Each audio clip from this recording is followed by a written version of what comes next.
नमस्कार मेरे प्रिय श्रोताओं। आज हम बुधवार व्रत की पूजन विधि और व्रत कथा आपको अपने इस YouTube चैनल के माध्यम से सुनाएंगे। पूजन विधि इस प्रकार है। बुधवार का व्रत भगवान श्री गणेश को समर्पित होता है। बुधवार का व्रत करने से बुद्धि में वृद्धि होती है, व्यापार में वृद्धि होती है और घर में सुख शांति होती है। बुधवार का व्रत करने वाले प्रत्येक स्त्री या पुरुष को कम से कम 21 या 45 बुधवार तक व्रत करना चाहिए। व्रत करने वाले व्यक्ति को जिस दिन वह व्रत करे उसे सूर्योदय से पहले उठकर स्नान करना चाहिए और स्वच्छ हरे रंग का वस्त्र पहनना चाहिए। घर के ईशान कोण में चौकी पर आसन जमाकर श्री गणेश जी या बुध देव की मूर्ति या चित्र स्थापित करना चाहिए। भगवान गणेश की 21 गांठ वाली दूर्वा घास अवश्य चढ़ाना चाहिए। यह सबसे महत्वपूर्ण होता है। गणेश जी को मोदक या लड्डू का भोग लगाएं। इसके बाद दही या हरी मूंग की दाल का भोग भी लगाया जा सकता है।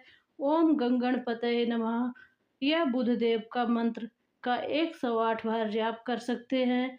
पूजा के अंत में बुधवार व्रत की कथा सुने या पढ़े, फिर गणेश जी की आरती के साथ पूजा को संपन्न करें। अब हम बुधवार की व्रत कथा आपको सुनाएंगे। व्रत कथा इस प्रकार है।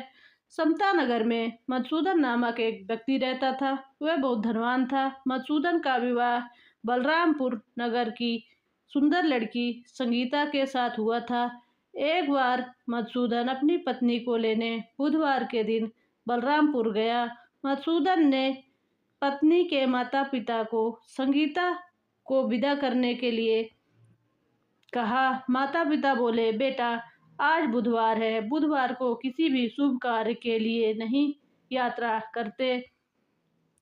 लेकिन मधुसूदन नहीं माना। उसने ऐसी शुभ अशुभ बातों को न मानने की बात कही। दोनों ने बैलगाड़ी से यात्रा प्रारंभ की। 2 कोस की यात्रा के बाद उसकी गाड़ी का एक पहिया टूट गया। वहां से दोनों ने पैदल ही यात्रा शुरू कर दी। रास्ते में संगीता को प्यास लगी। मधुसूदन उसे एक पेड़ के नीचे बैठाकर जल लेने चला गया। थोड़ी देर बाद जब मधुसूदन कहीं से जल लेकर वापस आया तो वह बुरी तरह हैरान हो गया, क्योंकि उसकी पत्नी के पास उसकी ही हमशक्ल का सूरत का एक दूसरा व्यक्ति बैठा था। संगीता भी मधुसूदन को देखकर हैरान रह गई। वह दोनों में अंतर नहीं कर पा रही थी। मधुसूदन ने उसी व्यक्ति से पूछा, तुम कौन हो और मेरी पत्नी के साथ क्यों बैठे हो? मधुसूदन की बात सुनकर उस व्यक्ति ने कहा, अरे भाई, यह मेरी पत्नी संगीता है। मैं अपनी पत्नी को ससुराल से विदा करा कर लाया हूँ। लेकिन तुम कौन हो जो मुझे से ऐसा प्रश्न कर रहे हो? मधुसूदन ने कहा, तुम जरूर कोई चोर या ठग हो। यह मेरी पत्नी संगीता है। मैं इसे पेड़ के नीचे बैठाकर जल लेने गया था। इस पर उस व्यक्ति ने कहा, अरे भाई, झूठ तो तुम बोल रहे हो। संगीता को प्यास लगने पर जल लेने तो मैं गया था। मैंने तो संगीता को जल पिला भी दिया। अब तुम चुपचाप यहाँ से चलते बनो, नहीं तो किसी सिपाही को बुलाकर तुम्हें पकड़वा दूंगा। दोनों एक दूसरे से लड़ने लगे।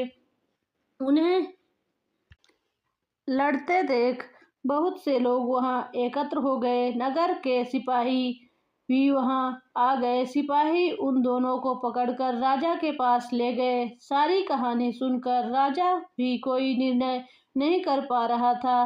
संगीता भी उन दोनों में से अपने वास्तविक पति को नहीं पहचान पा रही थी। राजा ने दोनों को कारागार में डाल देने के लिए कहा। राजा के फैसले पर असली मधुसूदन भयभीत हो उठा। तभी आकाशवाणी हुई, मधुसूदन, तूने संगीता के माता पिता की बात नहीं मानी और बुधवार के दिन अपनी ससुराल से प्रस्थान किया। यह सब भगवान बुध के प्रकोप से हो रहा है।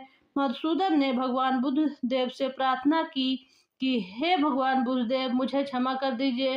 मुझसे बहुत बड़ी गलती हुई है।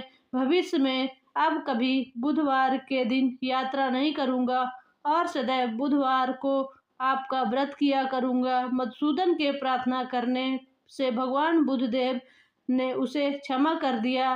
तभी दूसरा व्यक्ति राजा के सामने से गायब हो गया। राजा और दूसरे लोग इस चमत्कार को देखकर हैरान रह गए। भगवान बुद्धदेव की इस अनुकंपा से राजा ने मधुसूदन और उसकी पत्नी को सम्मानपूर्वक विदा किया। कुछ दूर चलने पर रास्ते में उनकी बैलगाड़ी मिल गई। बैलगाड़ी का टूटा हुआ पहिया भी जुड़ा हुआ था। दोनों उसमें बैठकर समतापुर की ओर चल दिए। मधुसूदन और उसकी पत्नी संगीता दोनों बुधवार को व्रत करते और आनंदपूर्वक जीवन यापन करने लगे। इस तरह भगवान बुद्धदेव की कृपा से उनके यहाँ खुशियाँ बरसने लगी। इस तरह जो स्त्री या पुरुष विधिवत बुधवार का व्रत करते हैं और व्रत कथा सुनते हैं, भगवान बुद्धदेव उनकी सभी कष्ट दूर करते हैं और सभी मनोकामनाओं को पूर्ण करते हैं। बोलो श्री गणेश भगवान की जय।